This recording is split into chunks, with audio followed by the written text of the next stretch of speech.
everything I've experienced on this journey.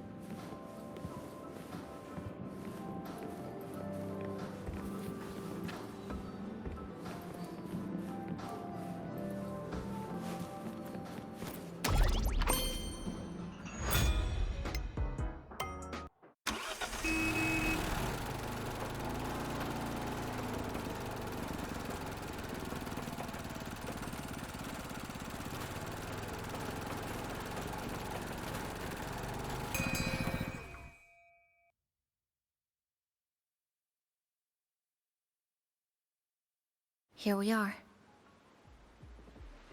I first ended up in this place 2 months ago. It wasn't during a lament occurrence, so I had a bit of time to explore the city. Vaguely. But I do recall the first occurrence hit 3 days later. At that time, Iridoglow bled through the cracks in the gray sky, like the world had been sliced open by an invisible pair of scissors. People, buildings, even space itself. Everything fell into chaos. Then we need to recreate the city as it was, before the lament, to uncover what really happened. Who's there? Ahem. Sharp as a tack, you two. Since you've caught on, the game is afoot. Listen up, young folks. I've been staking out this area for 3 days, 5 hours, and, well, those redcoats sneaking around and tinkering every day. Mark my word. Redcoats? So, what do you say? Care to join my super detective team and hunt for the truth? Exactly. Just follow me. We're two clues. Well. You seem quite familiar with this place, young lady. So do you. Naturally. That's basic detective work. Wait, over there. That's it.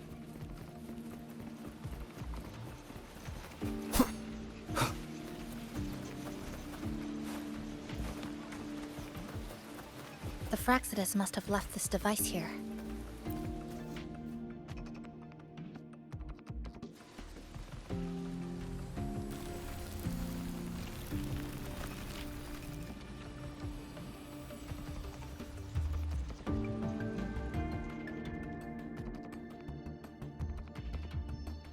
By Jove, my instincts were right. They are up to... These should be the Fraxidus's experimental devices. Is that a research report?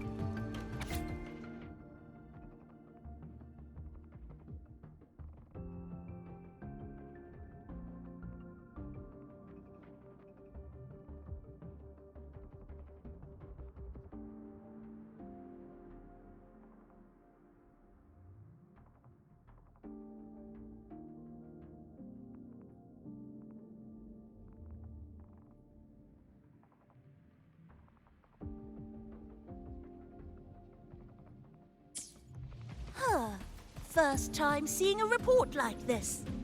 Lament? Why so quiet? Expand the existing Sonorosphere. Could that really be their... This is absurd. If the Sonoro could be controlled, then why hasn't this loop been broken? The left behind are still trapped in this false memory of peace. Controlling it can't be their objective. They're using it. Seeing if each lament occurrence is slower, or the deaths more orderly. It's like throwing people into the fire just to test the temperature. There might be more clues in other test sites. That's right. There's another. By the way, I didn't expect you to see through my disguise. Keen eyes like yours make you perfect candidates for my super detective team. And what exactly does this team do? Why, investigate those red-coated troublemakers, of course. But come to think of it, I haven't seen them around lately. Suspicious. May I ask, how many members are on this team now? Just the one capybara. Anyway, we've arrived.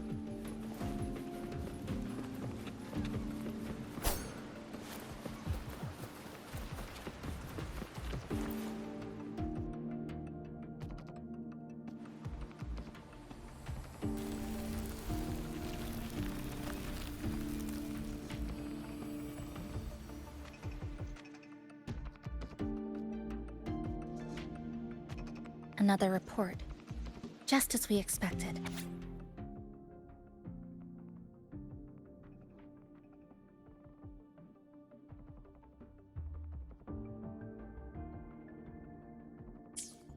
The plot thickens. Same sequence number. So they've been running the same experiments repeatedly. But why are they both labeled as number 20?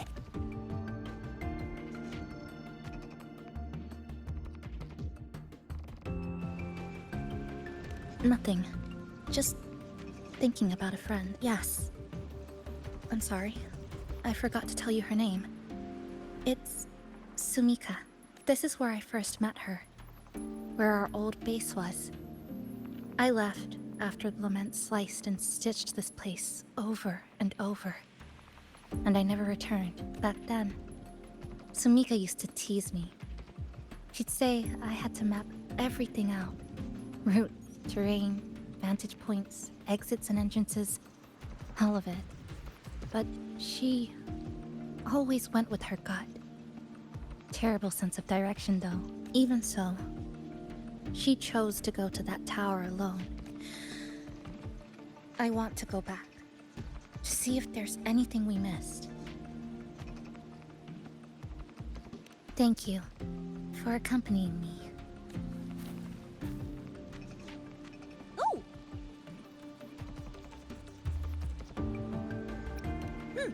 Your invitation is appreciated.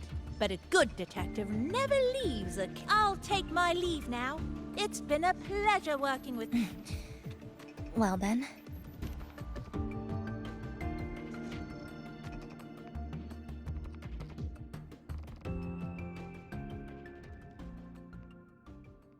A stash of old science magazines. With notes scribbled on a few pages. I found some too. Must have been Sumika's. She used to read here during her downtime. What about you? I'd be with her. Sometimes we'd read the same thing, but most of the time, I'd be maintaining my weapon.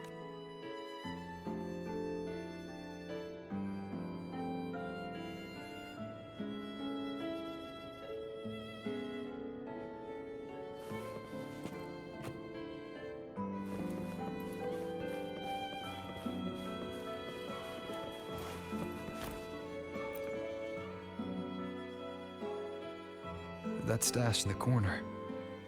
They're all clocks. There used to be more. Sumika collected them, placing them all across the city before the lament struck.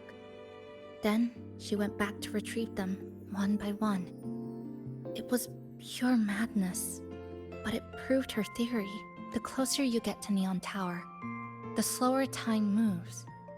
In other words, all of Honami City might be lagging behind the outside world. Remember that moss-covered watch? That's what first made Sumika notice something was off about this city.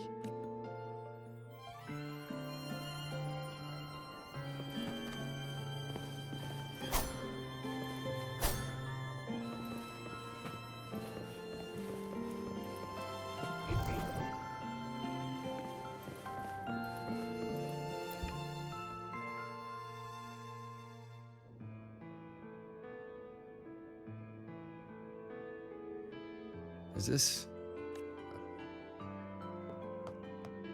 Sumika left it. Her forte allows her to create amber that stores memories or moments in time. memories or moments? Yes, just hold it like this. And you'll see what's been preserved inside.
Sumika mentioned the strange flow of time. She told me that time within the Sonoro moves slower than it does outside. The plants grow like everything's normal. Yet those who died remain trapped in this loop. It's like something very powerful is holding them back. What's holding them back might just be their unfulfilled longings. They awakened Namipon to a city that still needs it.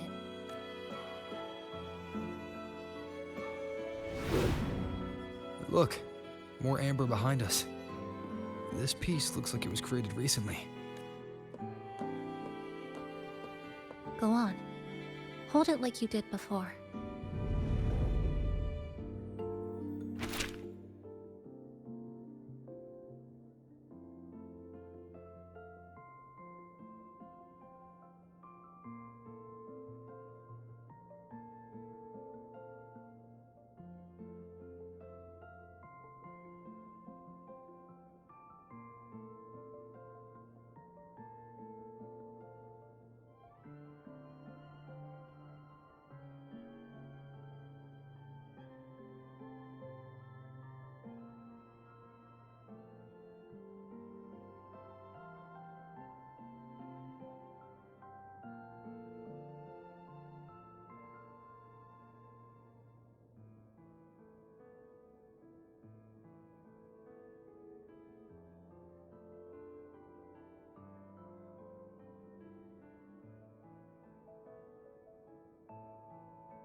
Judging from her notes, she really did make it. We need to find a way there.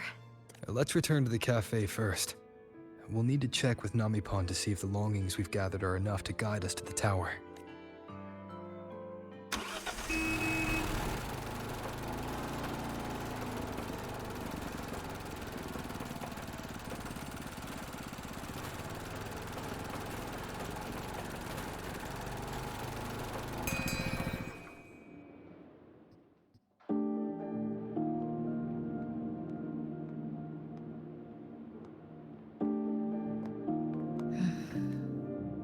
Actually, after What is it? the lament we're experiencing here in Honami, it doesn't feel like the real thing. It's weaker, like the power is fading.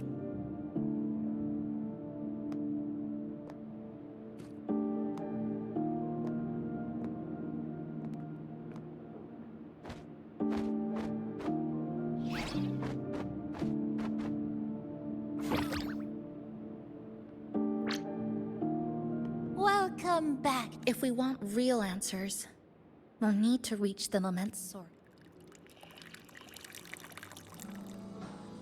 Would you like a cup of coconut cheese latte? At the very least, we can now confirm this is tied to the Phraxidus' controllable Sonoro project. Hello? Ah, sorry. Didn't mean to ignore you. It's okay. I'm used to. By the way, passenger, I sensed a frequency that's closely connected to you. It's Not from this space, but it's calling for you.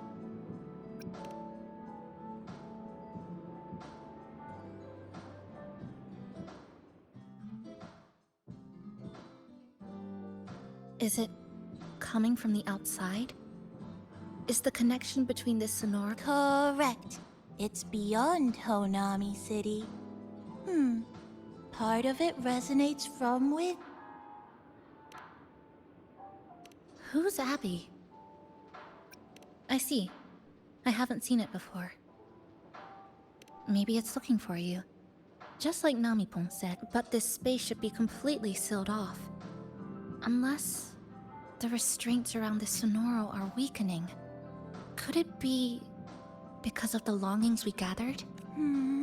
If you're in a hurry to meet it, I can try recalibrate. You seem concerned about this Abby passenger. I can... So please get some rest. Do you want to take a breather on the terrace?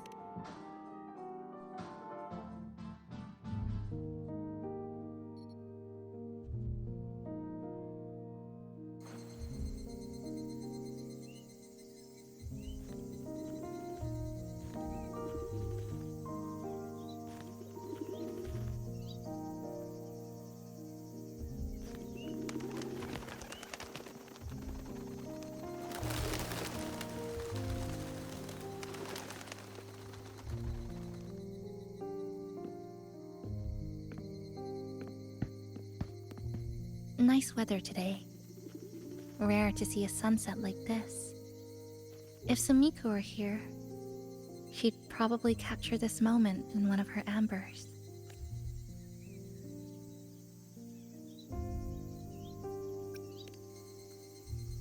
See that child by the signpost?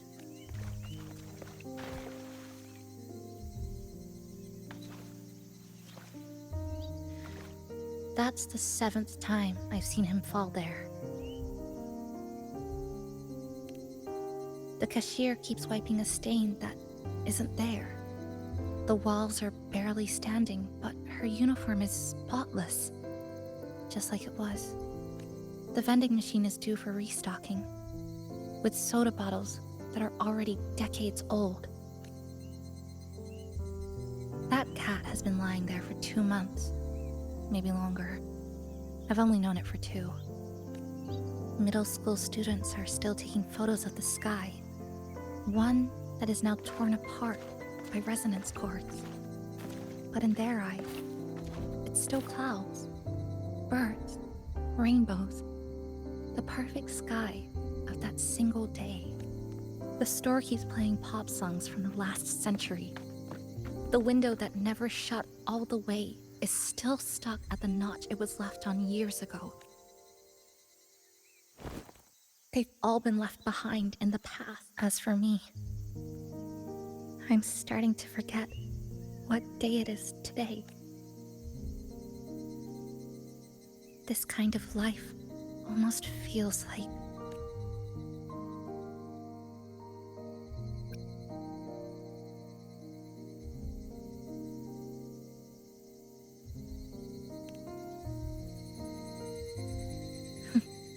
Interesting analogy.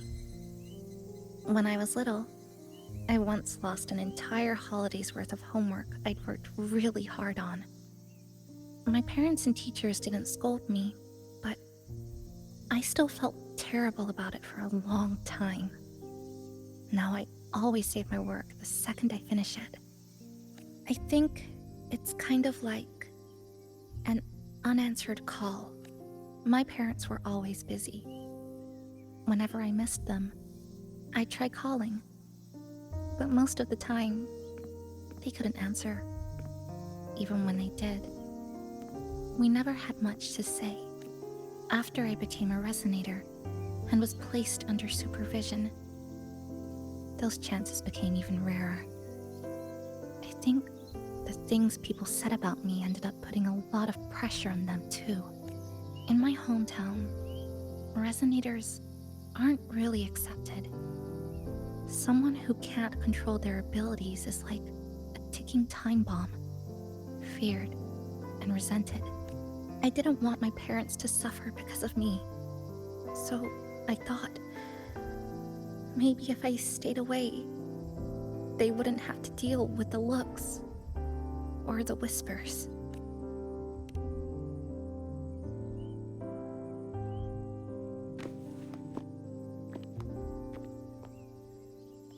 I can't say we're very close.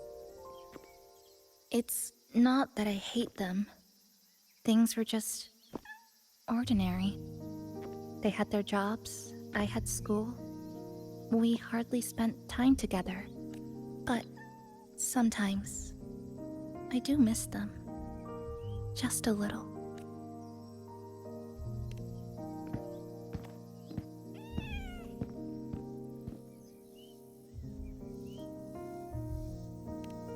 I really want to end this. I've already tried so many times, but the outcome is always the same. Every time the lament struck, you moved toward Neon Tower, against the tide of fleeing citizens. Knowing full well it was the most dangerous place to be, you knew you couldn't save those who were already gone. And still, you reached out. To the mother and daughter, to the injured young man. To me, when I first fell into this city, you knew that in this endless loop, saving someone didn't change a thing. But still, not once did you ignore a cry for help. So, at a time no one should have, in the most dangerous place, beneath the lament's shadow, it wasn't luck or coincidence. The Sonoro isn't fully sealed anymore. Sumika cracked it open, and from the moment we met, the loop had already begun to loosen. which means there's a chance to break it completely. I'm willing to put my faith in you. Let's seize that chance together. Why would you? Because we're partners. Isn't it only natural for me to trust you?